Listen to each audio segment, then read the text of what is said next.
का श्राद्ध। कहते हैं माँ बाप की सेवा से बड़ा कोई धर्म नहीं, कोई बड़ा पुण्य नहीं। शायद कुछ लोगों को वो सारी बातें याद ही नहीं।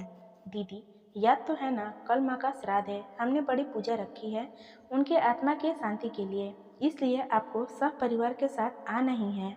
रूही अपनी ननद को फोन पर कहती है। तभी कोमल उसकी भाभी को बोली, मैं नहीं आ सकती। आपको तो पता ही है कि उनको छुट्टी नहीं मिलेगी। अरे दीदी, ऐसे कैसे? माँ के जमाई और बेटी उनके श्राद्ध में नहीं आएंगे तो उनको शांति कैसे मिलेगी? इसलिए आपको आना ही पड़ेगा, बाकी मुझे कुछ भी नहीं पता। इतना बोलकर रूही ने फोन रख दिया। इधर कोमल पुरानी यादों में खो गई। जब उसके पापा की मृत्यु हो गई थी तभी कोमल अपने मायके गई हुई थी। कोमल को माँ बोली, बेटा तुम्हारे पापा मुझे छोड़कर अकेले ही चले गए, पता नहीं अब किसके आधार पर छोड़कर गए। माँ कोमल के गले लगकर रो रही थी। तब कोमल बोली, यह सब लोग तो है ना, भैया भाभी और बच्चे, तो चिंता क्यों करती हो? कोमल कई दिनों तक अपनी माँ के पास रहकर आई थी, लेकिन हमेशा ज़्यादातर फ़ोन पर बोलना होता था। कभी कॉल पर तो कभी वीडियो कॉल पर बोलना होता। बेटा क्या बनाया तूने? एक दिन माँ ने वीडियो कॉल पर पूछा। माँ आलू की सब्जी और रोटी बनाई है, कोमल ने जवाब दिया। माँ बोली, अरे वाह।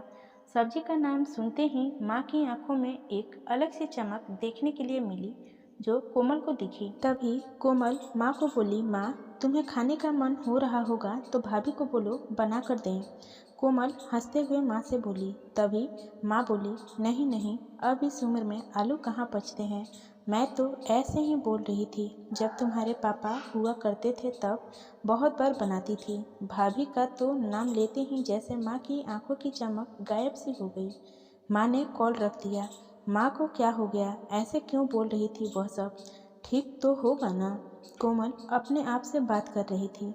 ऐसे बहुत बार खाने की बातें पर बातचीत होने पर माँ की आंखों का भाव बदल जाता, लेकिन ऐसा क्यों था वो समझ नहीं पाई। लेकिन इसके पीछे का राज उसके समझ में आया जब वह छुट्टियों में 2 दिन के लिए मायके गई थी। एक दिन कोमल माँ के कमरे में माँ के साथ गपशप कर रही थी। तभी दीदी खाना खाने चलो। रूही माँ के कमरे में आकर कोमल को बोली, चलो माँ तुम भी खाना खा लो। कोमल उठते हुए बोली, अरे दीदी नहीं नहीं, माँ को क्यों तकलीफ देना, वह यहीं पर ही खाना खा लेंगी, आप चलो। रूही बोली, लेकिन भाभी। लेकिन वेकिन कुछ नहीं दीदी, आप चलो। माँ के घुटनों में दर्द होता है, इसलिए माँ कमरे में ही खाना खाती हैं। रूही अस्पष्ट रूप से बोलती है। तो फिर भाभी मेरा भी खाना यहीं पर लाओ, हम दोनों साथ में खाना खाएंगे, ऐसे कोमल अपने भाभी को कहती है। इस पर रूही कुछ नहीं बोल पाई, लेकिन कोमल को साफ तरीके से समझ में आ गया कि रूही को यह सब पसंद नहीं आया। वह चुपचाप वहाँ से निकल गई और थाली में पूरी सब्जी, रायता, अचार लेकर आई और माँ के लिए खिचड़ी। माँ यह क्या है, तुम यह सब नहीं खाने वाली हो क्या? कोमल माँ को बोली। उतने में ही रूही बोली, अरे दीदी, माँ को यह सब हजम होता ही नहीं, इसलिए मैं उनको खिचड़ी और दाल ही देती हूँ। इतना बोलकर रूही वहाँ से निकल गई। माँ ने अपनी प्लेट उठाई पर माँ का ध्यान कोमल की प्लेट पर ही था। यह देख कोमल सुन सी पड़ गई। उसने माँ के मुंह में एक पूड़ी का निवाला डाला, लेकिन माँ ने मना कर दिया।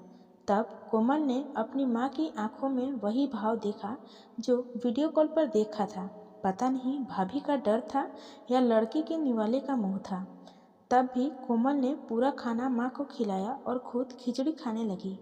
2 दिन कोमल वहीं पर थी और कोमल माँ को उसकी प्लेट का खाना खिलाती और खुद खिचड़ी खाती। ऐसे 2 दिन तक चला। माँ के बहुत मना करने के बाद भी कोमल मात्र जीत के माँ को खाना खिलाती थी। वह बोली, भैया मैं कुछ दिनों के लिए माँ को अपने घर ले जाती हूँ।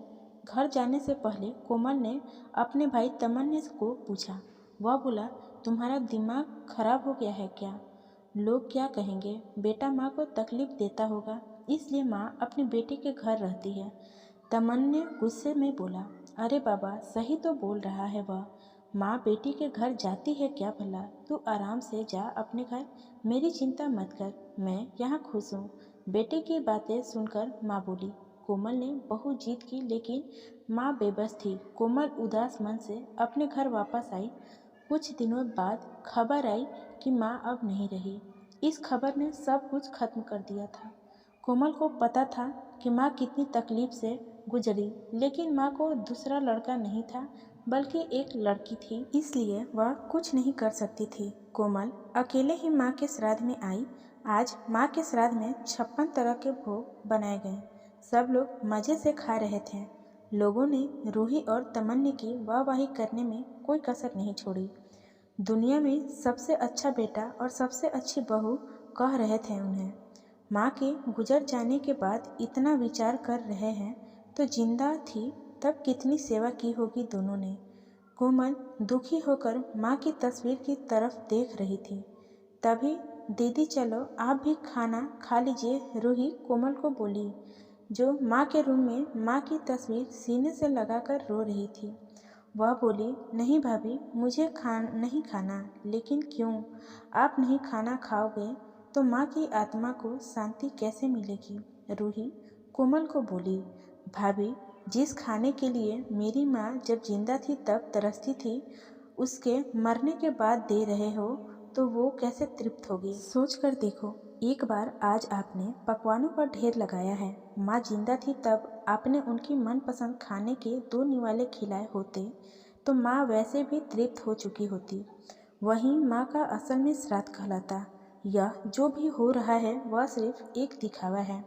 इसकी वजह से माँ कैसे तृप्त हो पाएगी? और जो घर में मेरी माँ अतृप्त होकर चली गई, वह घर में मैं कैसे खाना खा सकती हूँ भला? कोमल चिढ़कर रूही से बोली। तभी वहाँ पर तमन्नी भी आ गया।